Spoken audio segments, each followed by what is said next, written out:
Peço que você abra sua Bíblia lá no livro do Apocalipse, capítulo 3. Assim diz a santa e poderosa palavra. Ao anjo da igreja em Sardes escreve: estas coisas diz aquele que tem os 7 Espíritos de Deus e as 7 estrelas.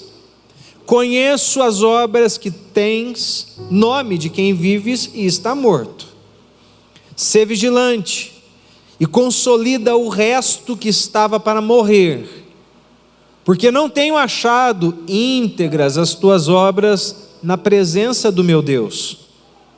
Lembra-te, pois, do que tens recebido e ouvido, guarda-o e arrepende-te, porquanto, se não vigiares, virei como ladrão, e não conhecerás de modo algum em que hora virei contra ti.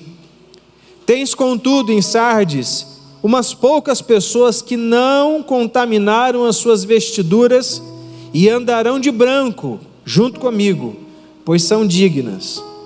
O vencedor será assim, vestido de vestiduras brancas, e de modo nenhum apagarei o seu nome do livro da vida. Pelo contrário, confessarei o seu nome diante de meu Pai e diante dos seus anjos. Quem tem ouvidos, ouça o que o Espírito diz às igrejas. Fecha os teus olhos mais uma vez, por favor, curva a sua cabeça. Vamos orar. Pai de amor, Deus de toda graça, misericórdia e favor, nós te adoramos essa noite, não por aquilo que o Senhor pode fazer, mesmo sabendo que o Senhor é poderoso, mas te adoramos por quem o Senhor é, e a tua palavra nos revela que o Senhor é Deus, que o Senhor é Criador, que o Senhor é Pai. Por isso hoje à noite nós pedimos a tua infusão, nós pedimos o teu toque, nós pedimos a tua unção sobre nossas vidas, para que possamos receber a tua palavra e de posse dessa palavra possamos nos arrepender e colocar nossa vida no trilho, no prumo do Senhor, para que possamos sempre, em todo tempo, estar alinhados àquilo que o Senhor espera de nós. Aquilo que nós queremos, aquilo que nós desejamos, nós colocamos em segundo plano, porque nós queremos ouvir a tua voz, e o que importa é o que o Senhor quer, porque o Senhor é o nosso Deus, o Senhor é o nosso Pai, nós estamos aqui para te ouvir. Por favor, Espírito Santo, trabalhe em nosso meio e em nosso coração, de modo que o Senhor receba a honra e a glória ao fim desta pregação. Assim nós oramos em nome de Jesus, amém e amém. Graças a Deus. Queridos e queridas, nós estamos pregando sistematicamente, expositivamente, sobre as 7 cartas enviadas às 7 igrejas do Apocalipse. E hoje, seguindo nosso cronograma, nós vamos falar sobre a mensagem à igreja de Sardes. Amém? E gente, a história de Sardes, da igreja de Sardes, ela tem muito a ver com a história da própria cidade. Porque, infelizmente, a glória de Sardes estava lá no seu passado. Sardes foi a capital da Lídia, no século VII a.C., e era uma das cidades mais magníficas, mais bonitas, mais pujantes do seu tempo. Ela era situada no alto de uma colina, amuralhada e fortificada. Ela se sentia protegida, inatingível. Seus soldados e habitantes pensavam que eles jamais cairiam nas mãos dos inimigos, jamais seriam pegos de assalto pelos seus opositores. Mas, um belo dia, no ano 529 a.C., enquanto os soldados de Sardes dormiam, deitados em berço esplêndido, e não vigiavam, Ciro, o persa invade a cidade, ele penetra na cidade por um buraco da muralha, e ele então domina aquele lugar.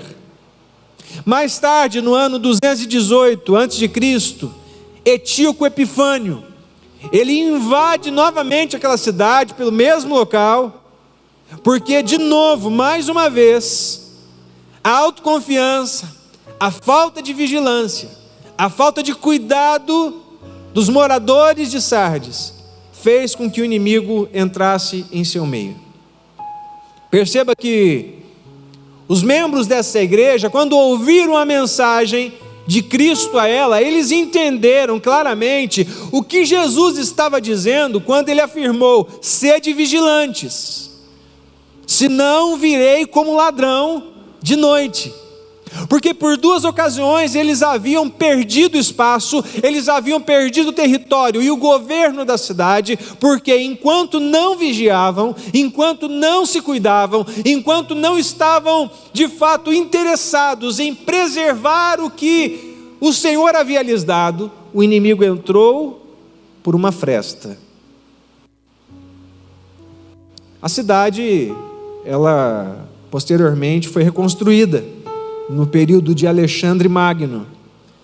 No ano 17 depois de Cristo, Sardes, ela foi parcialmente destruída por um terremoto e foi reconstruída pelo imperador Tibério posteriormente.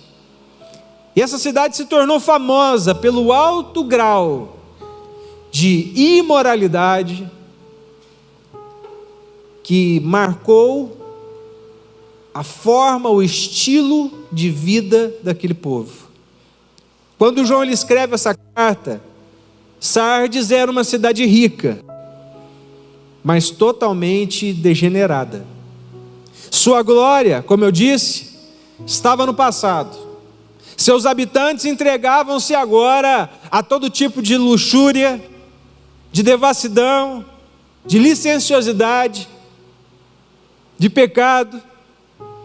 Seu povo estava entretido com aquilo que pode de fato destruir a vida de alguém que deseja andar com Deus. O povo estava entretido com o pecado.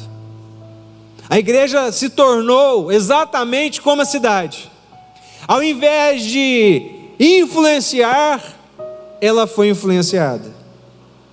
Ela era como um sal, mas insípido, sem sabor, sem utilidade. E é nesse contexto que Jesus ele escreve e envia essa carta. Jesus ele envia esta carta para confrontar a igreja de Sardes. E é por isso que eu particularmente valorizo uma mensagem de confronto. Eu particularmente não gosto, não sou adepto e nunca gostei de uma mensagem de conforto. Mensagem de conforto é para quando a gente está num momento de perda, momento que nós perdemos alguém, num momento de luto, num momento de fragilidade emocional. Mas sobre a nossa vida, se tratando de crescimento, uma mensagem de conforto não gera em nós esticamento. O que gera em nós crescimento é uma mensagem que nos confronta, que nos estica, que nos coloca num lugar de questionamentos e num lugar de fato entendermos o que Deus tem para nós. Jesus envia uma carta para a igreja de Sardes para confrontá-la com o seu pecado. E nós hoje devemos então olhar para essa carta não como uma relíquia, mas como um espelho colocado diante de nós. Esta carta ela revela alguns mistérios de Deus para a igreja de Cristo. Ela revela algumas coisas que o Senhor deseja trazer ao nosso entendimento nessa noite. Eu gostaria que você ouvisse. E como temos dito já há várias semanas, ao ouvir a mensagem, tome a decisão de trazer para si e não colocar para o outro. Porque é fácil ouvir e falar, é bom para o outro. Isso tem que ser bom para mim. A mensagem é para mim, a mensagem é para você. Portanto, que nós hoje à noite recebamos a instrução do Pai para as nossas vidas, amém? Jesus revela nessa carta que a igreja de Sardes precisava, ela sofria a necessidade de um reavivamento. A carta que Jesus envia para esta igreja revela que ela precisa de um reavivamento. Perceba, não é um avivamento. Avivamento é quando pessoas mortas, que nunca conheceram a Cristo, se convertem ao Senhor. Portanto, avivamento é quando o pecador se arrepende dos seus pecados e vai a Cristo.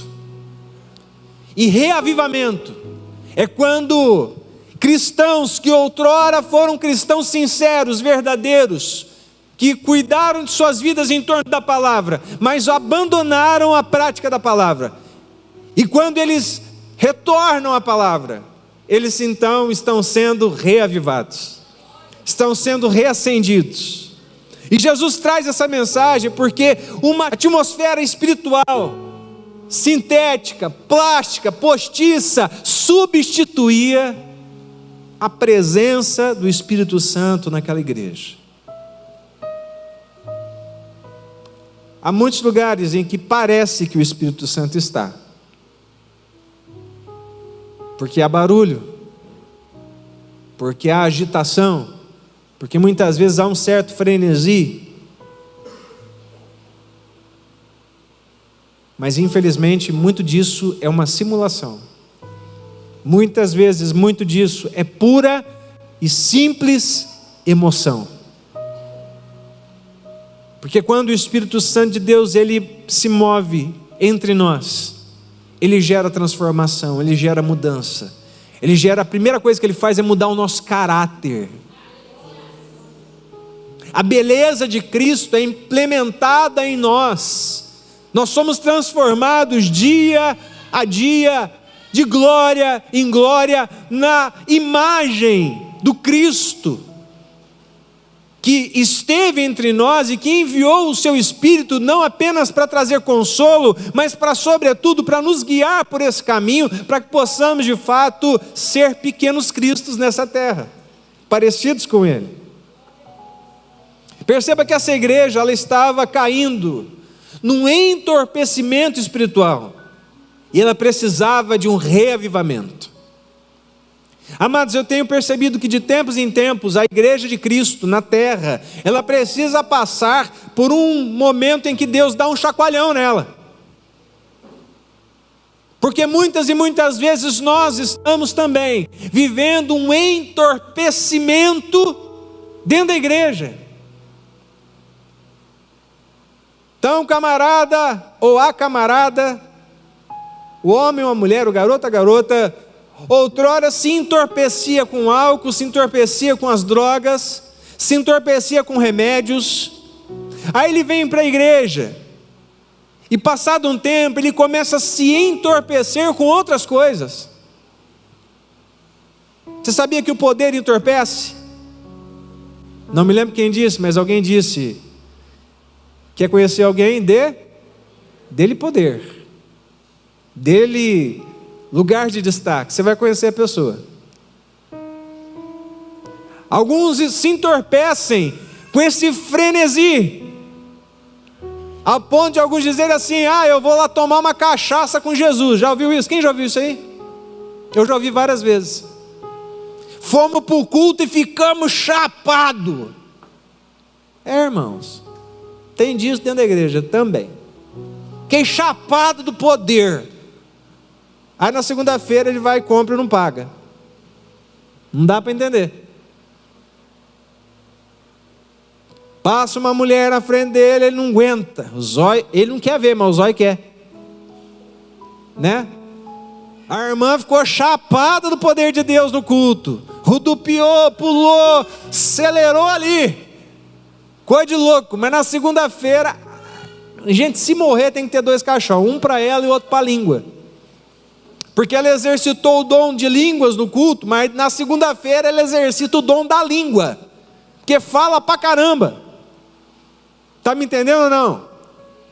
Amados, quando o Espírito Santo ele está entre nós, ele gera mudança de caráter. Ele muda a nossa vida de fato, que eu não tenho medo de mais nada. Sabe por que eu tenho medo? Quando eu ando com Deus, eu tenho medo do pecado. Eu tenho medo de andar num lugar em que o Senhor não vai ter prazer na minha vida. É por isso que nada mais importa.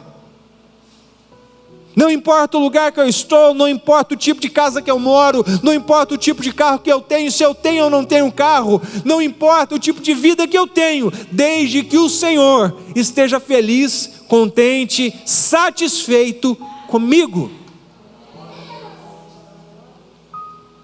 Essa igreja estava vivendo um entorpecimento espiritual, e hoje nós estamos vivendo isso também em muitos lugares. Talvez aqui haja aqueles que estão entorpecidos espiritualmente, porque hoje ainda há crentes que só têm o nome no rol de membros da igreja, mas estão mortos espiritualmente, estão mortos na sua vida com Deus, não se converteram, eles se convenceram de que Jesus é bom, eles se convenceram que estar no ambiente eclesial é bom, eles se convenceram de que estar junto com os irmãos é algo até muito bom, mas eles não se converteram a Cristo, e passam a viver de aparências. A igreja de Sardes vivia de aparências, ela parecia algo que verdadeiramente ela não era. Ela impressionava os homens, pois o homem vê apenas o exterior, mas ela não conseguia impressionar o Senhor. Sabe por quê? Porque Deus conhece as vísceras da nossa espiritualidade. Deus sabe quem de fato nós somos lá no quarto onde nós estamos orando. Olha para mim, se é que estamos orando.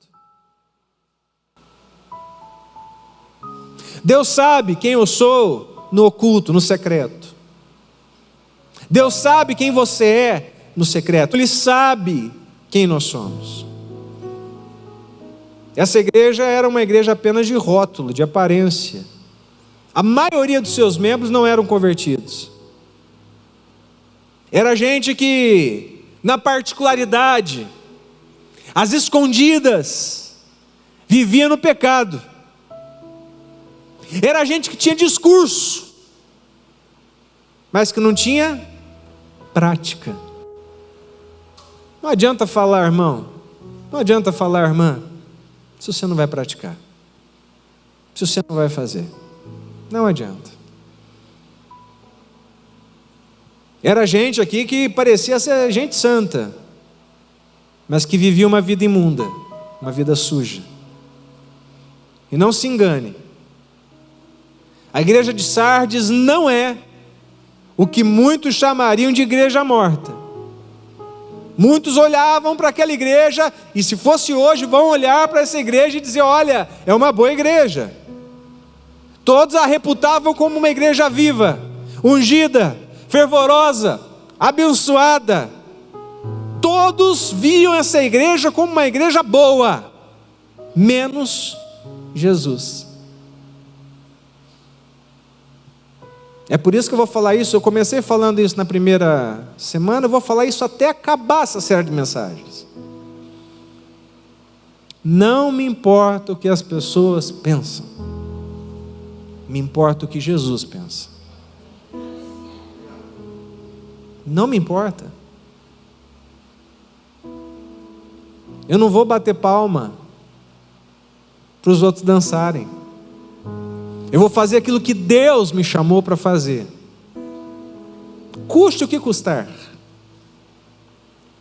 Deus te pôs na mão dons, talentos, ministérios, habilidades, para você exercer o seu ministério,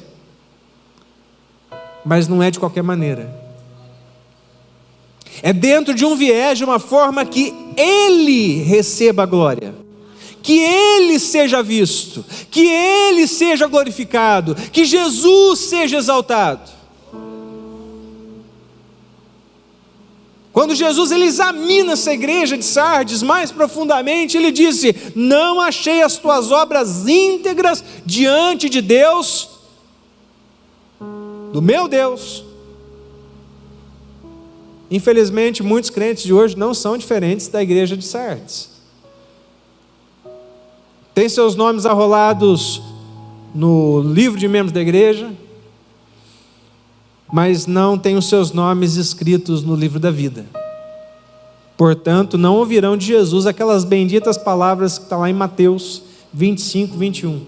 Quando Jesus fala assim, bem está, servo bom e fiel, sobre o pouco foste fiel, sobre o muito te colocarei, entra no gozo do teu Senhor. Só vai entrar no gozo do Senhor quem aprender a ser fiel no pouco. Não despreze, portanto, os humildes começos. Eu fico preocupado com quem quer já nascer grande. Filho grande demais mata a mãe, você sabia disso? Quem é da área de saúde sabe disso. Um filho muito grande pode matar uma mãe. Eu me preocupo muito com essa geração que já quer nascer grande. Qual que é o primeiro carro? Já é o carro do ano. Me preocupa. Na nossa época a gente ia ter... parece que eu sou tão velho, tem 41 anos, irmão. Na minha época eu fui ter o meu primeiro carro, irmãos. Carro velho. Eu mais empurrava do que andava com ele. Deus me deu aquele carro, cara, para eu começar a treinar alguma coisa na minha vida, entendeu? Era um Passat. Eu mais empurrei que eu andei naquele carro, lembra? Que prova! Para ajudar, eu fui mandado embora do serviço. Dei 3 cheques para pagar o carro. Lembro até hoje. Antes de comprar o carro, liguei para o meu patrão. Falei, vou comprar um carro. Você não está tendo a pretensão de me mandar embora não, né? Falei, imagina, funcionário igual você, bom? Mando não, pode comprar o carro de zóio fechado. E você tem emprego aqui a vida toda. Falei, então tá bom, Fui lá, comprei o carro. Não tinha cheque na época, era moço. Falei para meu pai, presta cheque para mim? Meu pai falou, claro que empresto. Prestou o cheque, 3 folhas de cheque. Fui lá, comprei o carro, não andei com o carro, empurrei o carro só me deu dor de cabeça, entendeu? Aí fui mandado embora do emprego depois de 1 mês e meio. Tinha 2 cheques para pagar, irmão. Fui lá no dono não sei como é que vocês chamam aqui, lá na minha região a gente chama de estacionamento. Dono do lugar que vendia carro lá, falou, tô com esse carro aqui, pensei, essa bomba que você me vendeu, entendeu? E não tem dinheiro para pagar não, o cheque que eu dei do meu pai eu quero de volta, eu estou devolvendo o carro e vamos ver o que a gente faz aí. Perdi dinheiro, enfim, mas recuperei o cheque e honrei o nome do meu pai. Depois eu comprei uma moto, bati a moto, depois da moto eu comprei um Fusca. O Fusca tinha tanta massa nele que se passasse na ponte aqui do Rio Tietê, pegava uns 4 curimba. Fácil. Tinha massa plástica até no documento do carro. Nós reformamos o carro inteiro. Daquele carro eu vendi o Fuscão, comprei um golzinho soprador. Aquele que faz, você acelera e faz, que é motor de Fusca. Tem 2 carburador, um só não basta, tem que ter 2 que é para gastar mesmo, para arrebentar. Sabe o que aquele carro me deu, irmãos? Um terreno. Vendi o carro, comprei um terreno. Sabe o que me preocupa? Uma geração que hoje quer nascer grande demais. Não despreza os humildes começos. Chega por baixo. Deus pôs um ministério na tua mão, pode ser pequeno. Pode ser que pareça que não está dando resultado, mas seja fiel. Seja fiel no pouco que Deus põe na tua mão, e Deus vai te colocar no muito, irmãos. Isso é um princípio. Isso funciona para dinheiro, isso funciona para casamento, isso funciona para tudo na vida. E sobretudo para a vida eterna. Infelizmente alguns não vão ouvir essas palavras, porque se converteram talvez à religião, se converteram à placa de uma igreja, se converteram a um pastor, se converteram a um movimento religioso. E por isso podem ter os seus nomes escritos no rol de membros da igreja, mas não tendo o seu nome escrito no livro da vida, vão ouvir o que o Senhor diz em Mateus 7, 23. Nem todo que me diz Senhor, Senhor, entrará no reino dos céus, mas aquele que faz a vontade de meu Pai que está nos céus. Tem muita gente que estão nas igrejas, muitos crentes que parecem crentes, tem cara de crente, tem jeito de crente, se veste como crente, anda como crente, tem cabelo de crente, mas na sua particularidade não tem vida de crente. Tem nome de crente, mas são desonestos, mentem, traem, profanam o nome de Deus com suas atitudes, roubam seus patrões, traem seu cônjuge, roubam o Senhor com seus dízimos e com as suas ofertas. Isso é viver de aparências. Porque um cristão de verdade, ele honra ao Senhor em todas as áreas da sua vida. E é por isso então que um reavivamento é necessário. Quando há crentes na CTI espiritual, em adiantado estado de enfermidade, é necessário um reavivamento. Infelizmente hoje na igreja há muitos que estão vivendo em estado terminal. Na igreja de Sardes igualmente haviam crentes fracos, doentes, porque o mundanismo adoece a igreja, o secularismo adoece a igreja, o pecado ele mata a vontade de buscar as coisas de Deus. Deixa eu te contar uma coisa, a tua carne, a minha carne, ela nunca vai querer coisas boas, ela nunca vai querer as coisas de Deus, porque ela, uma vez marcada pelo pecado, ela vai sempre procurar o que não agrada a Deus. Mas quando eu evito o pecado, quando eu ando longe dele, quando eu me consagro ao Senhor, eu consigo me condicionar a buscar as coisas do alto, a ler a palavra de Deus. E aí lendo a palavra de Deus é como exercício físico, você começa a ler no começo, às vezes dá ali, um soninho e tal, mas passa um pouco, você começa a se empolgar com aquilo que o Senhor está te falando, dali a pouco o Espírito Santo vai trazendo revelações do céu para a tua vida e a gente se anima com isso. Mas se você não rejeitar o pecado, isso não vai acontecer nunca.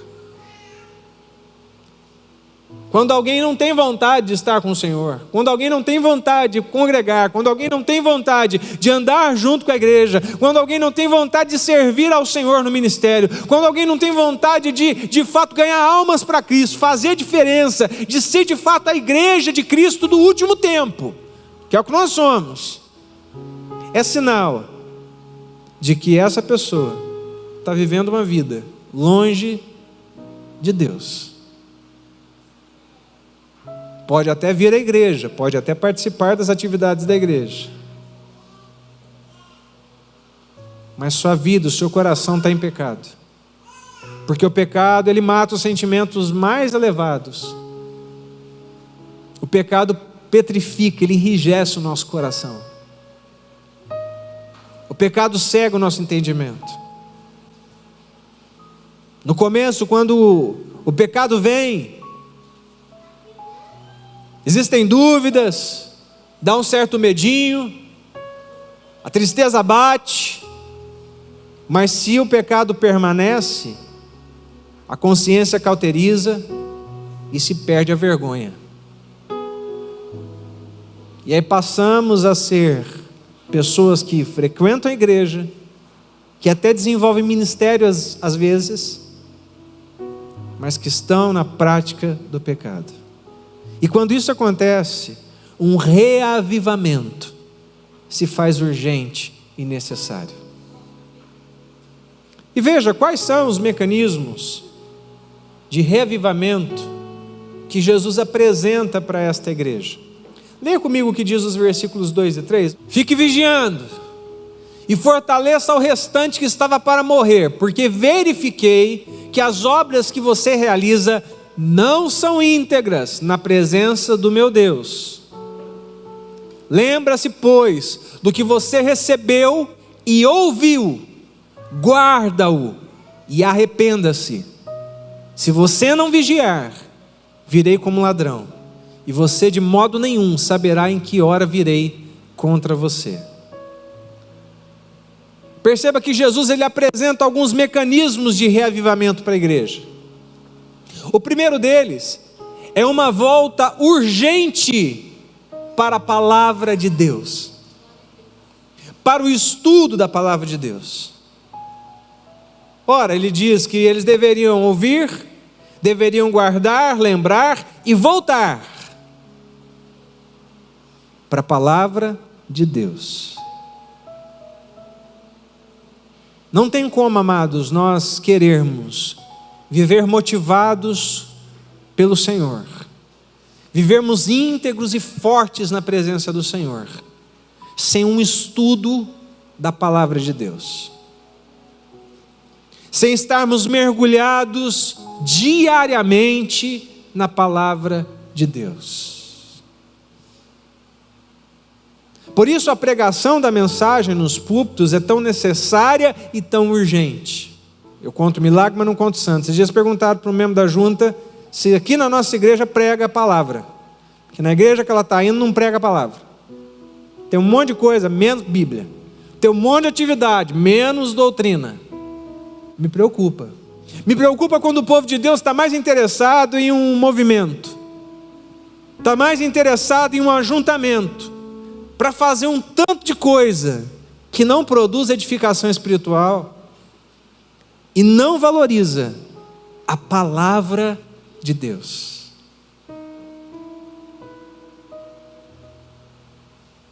Eu conheço pregadores incríveis,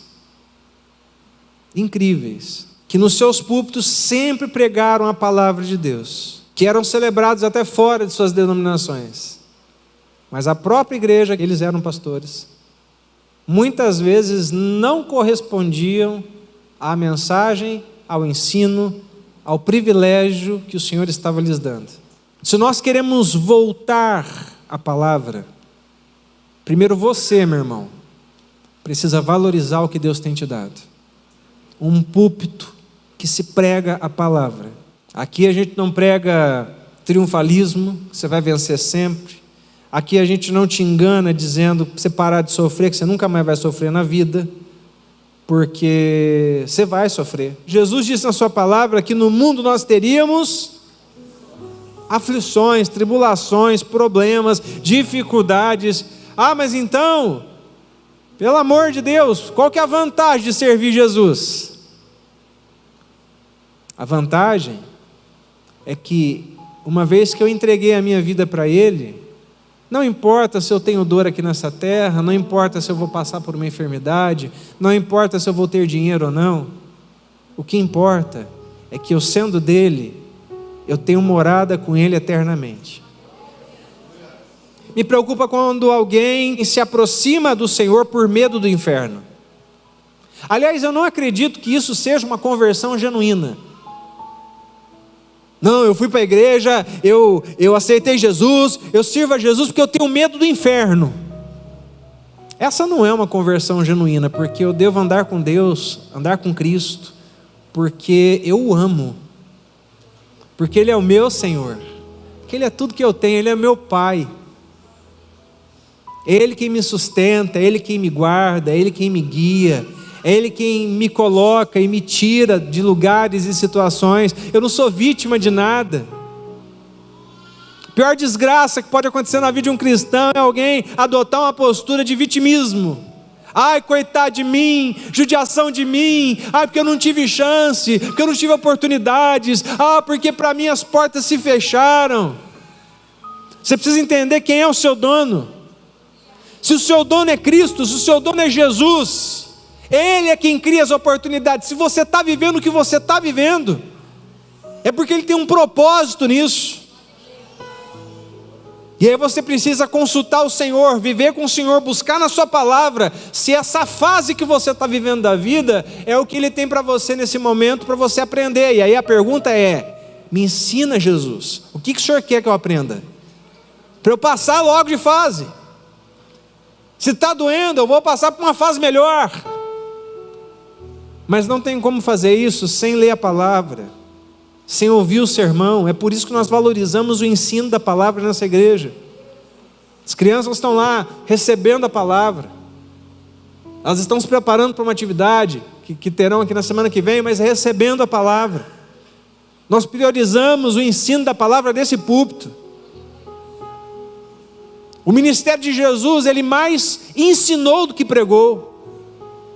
Se nós queremos viver avivados pela palavra, nós precisamos voltar à palavra de Deus, porque o primeiro sinal de reavivamento é a volta à palavra, é a celebração das Escrituras, é de fato ler e se aplicar. É por isso que nós temos grupos de comunhão, para que nós possamos durante a semana ouvir a mensagem do Senhor também lá na casa, lá no grupo, ou aqui na igreja, através da live, através também do momento presencial que eles têm aqui.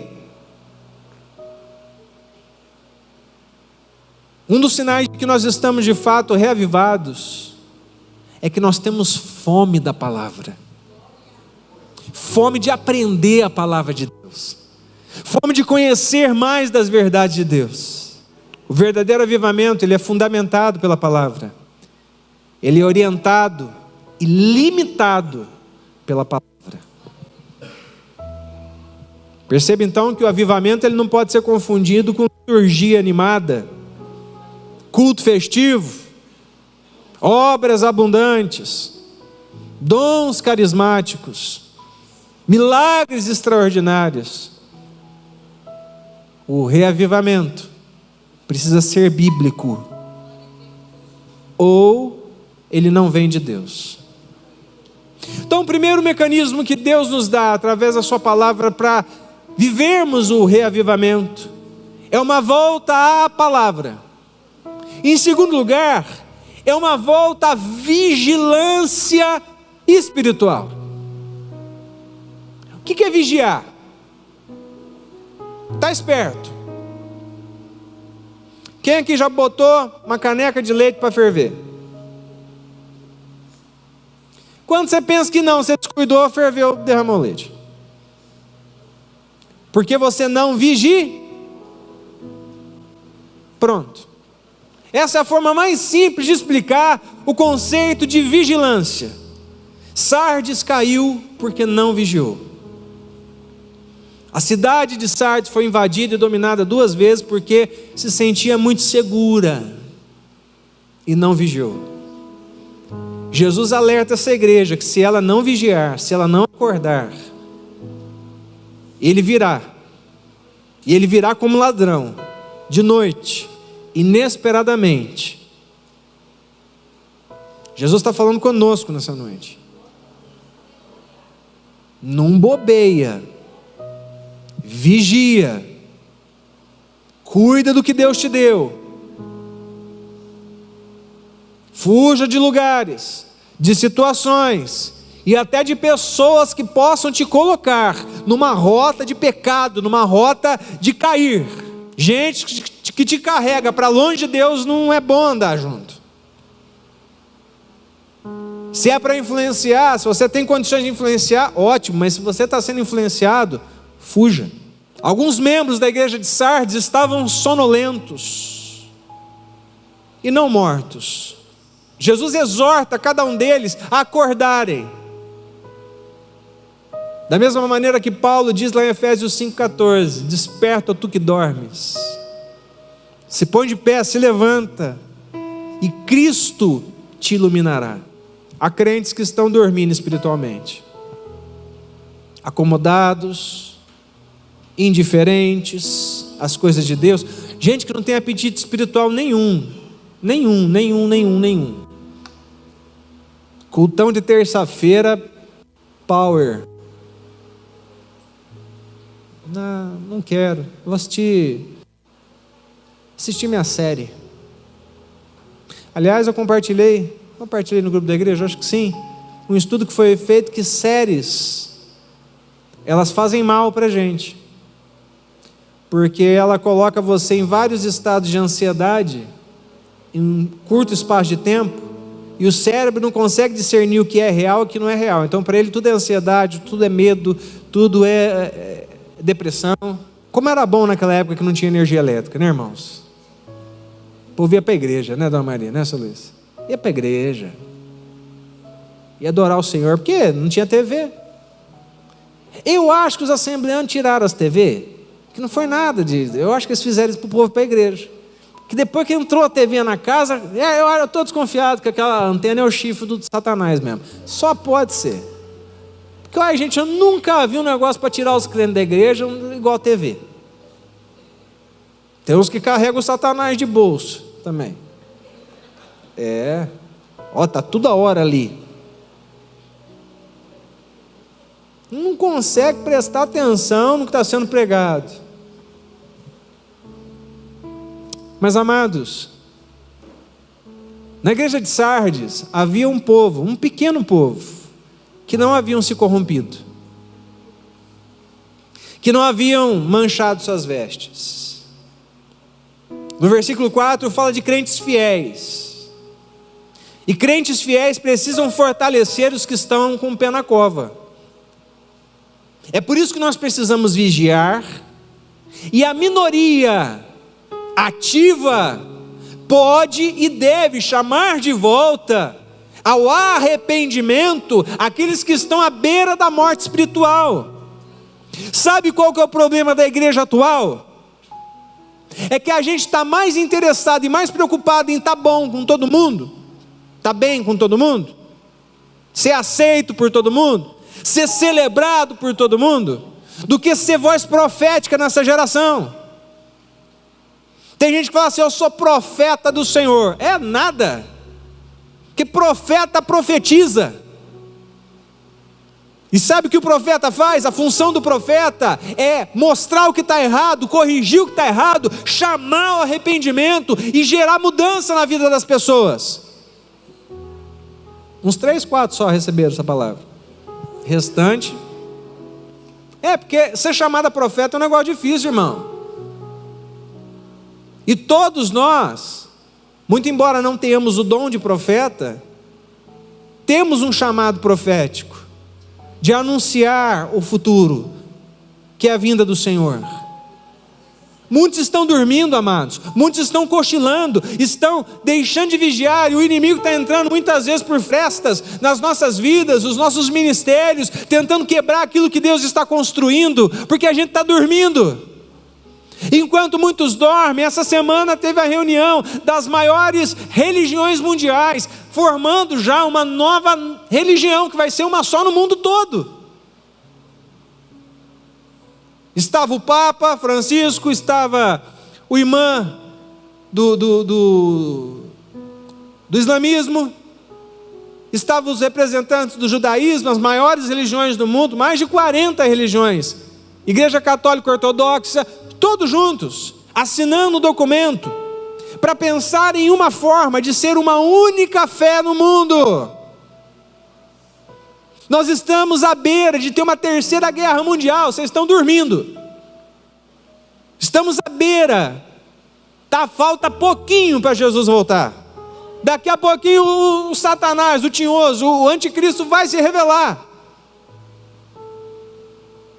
Eu acredito que é por isso que Deus disse a Jeremias, enquanto estão dizendo, é paz, é tranquilidade, é futuro bom, é coisa boa que vem para frente, Deus fala para ele: profetiza o que eu estou falando. É possível que os dias difíceis venham, é possível que a perseguição chegue, mas isso não vai nos impedir de amar o nosso Deus, de viver pelo nosso Deus, de trabalharmos para o nosso Deus, de sermos de fato e de verdade cristãos de primeira linha. Nós precisamos vigiar, nós precisamos orar. Amados, os tempos são maus, os tempos são difíceis, as pressões são muitas, os perigos são sutis. O diabo nem sempre ataca com a perseguição, às vezes ele vem também com uma heresia ou outra. Não se preocupe em ser aceito, se preocupe em ser cristão. Se você é igreja de Jesus, você nasceu para ser perseguido, irmão. Aliás, quando começo a ficar muito assim, quando eu começo a ficar muito popular, eu começo a ficar preocupado. Que muito embora eu tenha o bom testemunho na cidade, que eu construí ao longo de 10 anos, ao lado da minha esposa, Esse ano comemoramos 18 anos de casamento, 26 anos juntos, com a mesma mulher. Olha que benção. É possível. Possível. E uma benção. Cada dia está melhor. Aleluia. Glória a Deus. Mas faz 10 anos que eu estou aqui. Ano que vem, em maio, comemoramos 11 anos em Pederneiras. Mas 10 anos construindo um bom testemunho na cidade. Como pastor, como advogado, como músico, técnico de som. Então você pode ouvir que alguém não gosta de mim. Isso é normal. Ninguém é obrigado a gostar, aliás. É por isso que quando você vai lá na sorveteria, tem vários sabores, que ninguém... O que seria do chocolate se todo mundo gostasse do sorvete de morango? Você pode escutar que as pessoas, um ou outro, pode não gostar de mim, não concordar com o meu posicionamento, mas eu desafio a provar que eu sou mau caráter.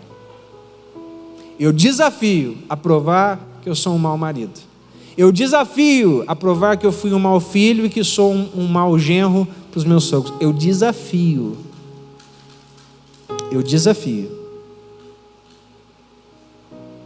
E por que muitas vezes não gostam do pastor Aldo?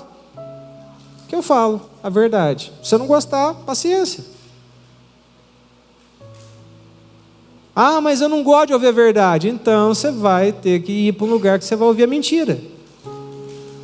E eu falo isso com tristeza, mas eu falo isso com paz. Sabe por quê, meus amados?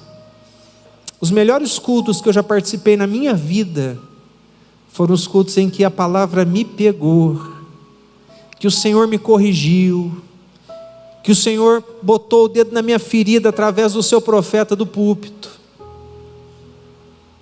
Eu tenho até hoje lembranças de áreas da minha vida que, se eu não ouvisse o que eu ouvi, eu não teria mudado. Eu estaria até hoje com situações pendentes, com situações para serem tratadas.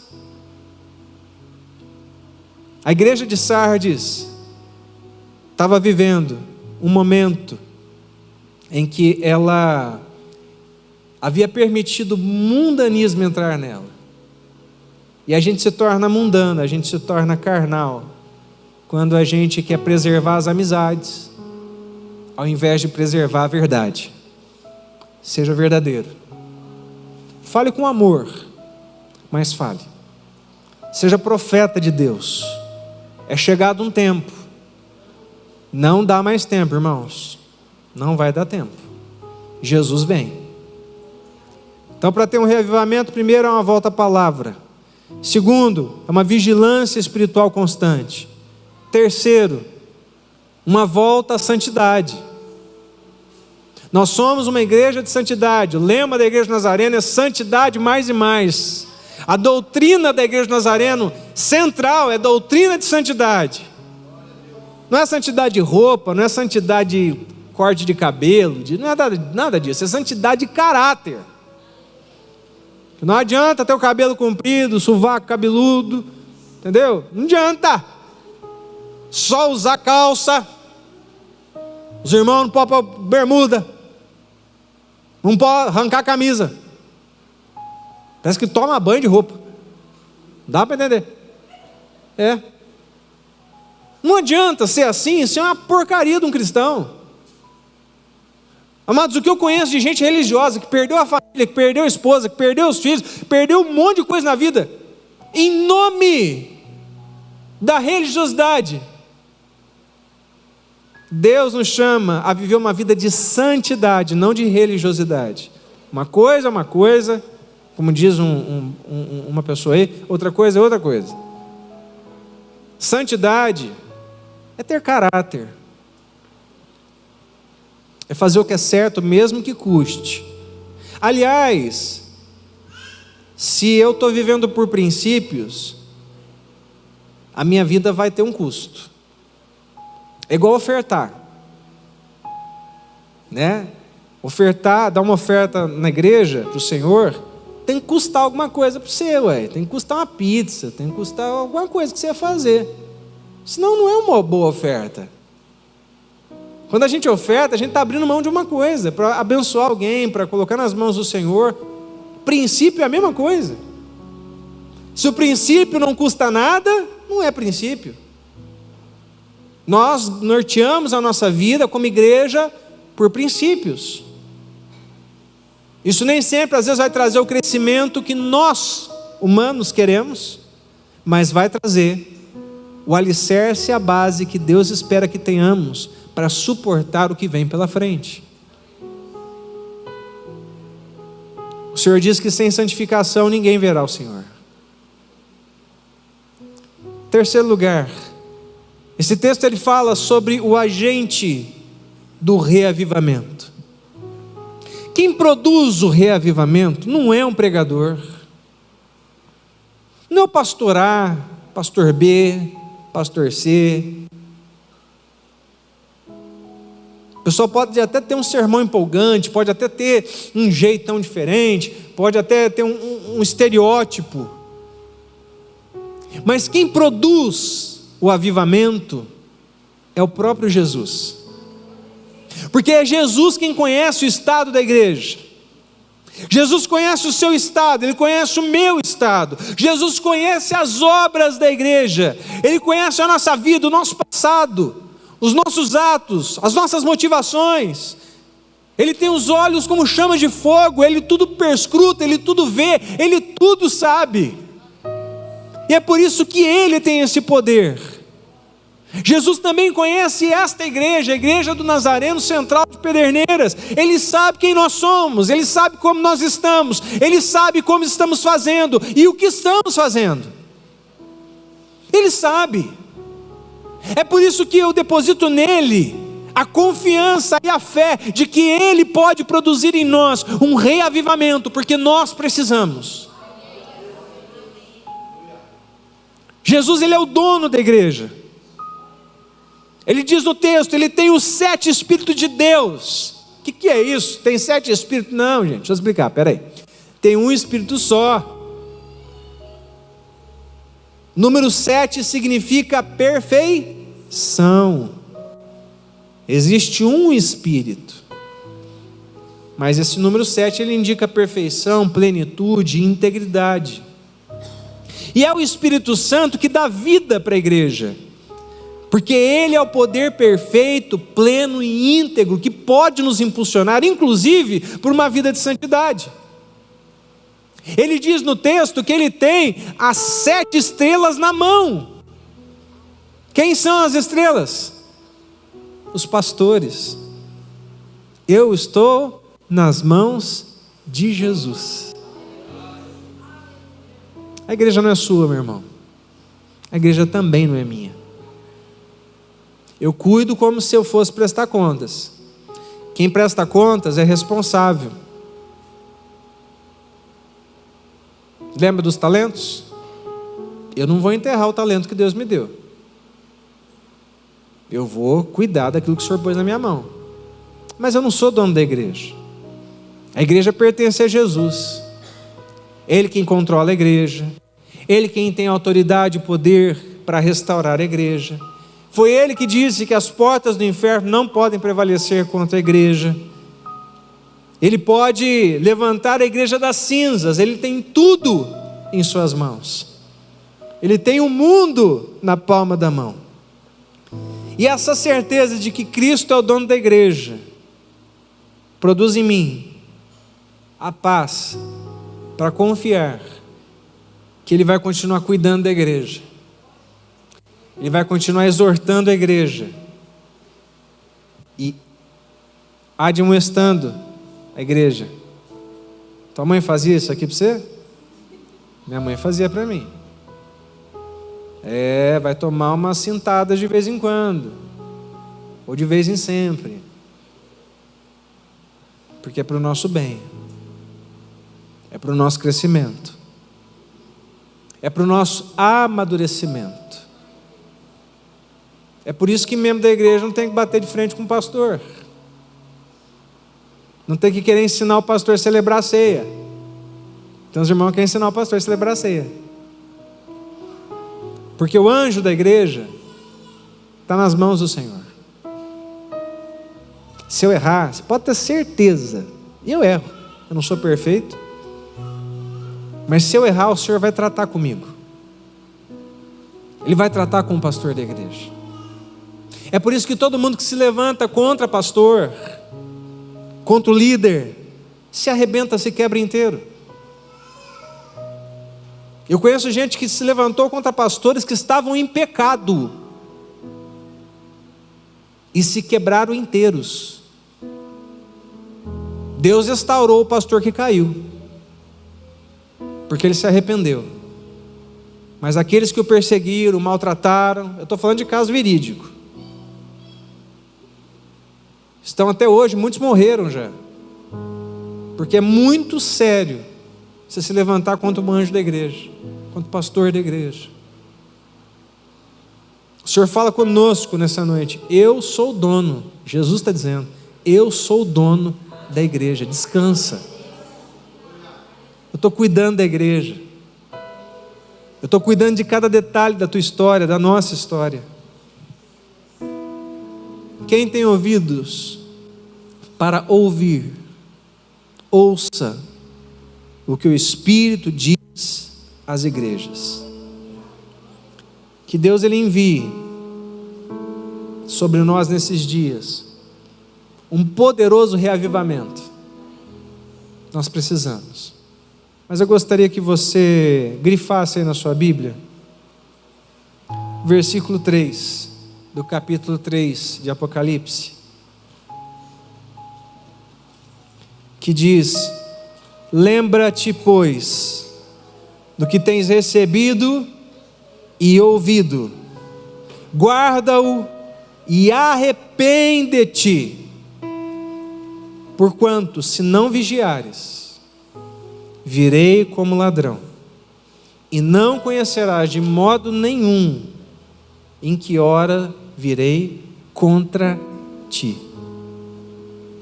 Quero orar com você nessa noite. Se coloque em pé, por favor. Eu quero orar com você nessa noite pedindo que o Senhor, nosso Deus, Ele nos ajude a reter o que foi falado, o que foi pregado. Nos ajude a nos arrepender aonde erramos. E é por isso que nós pedimos nessa noite que o Senhor crie em nós um coração que esteja disposto a obedecer, que esteja disposto a andar por Ele, a viver por Ele. Um coração submisso, um coração ensinável, um coração que sabe andar em equipe, em um corpo, que tem uma cabeça, que não é um monstro, que tudo que tem duas cabeças é monstro.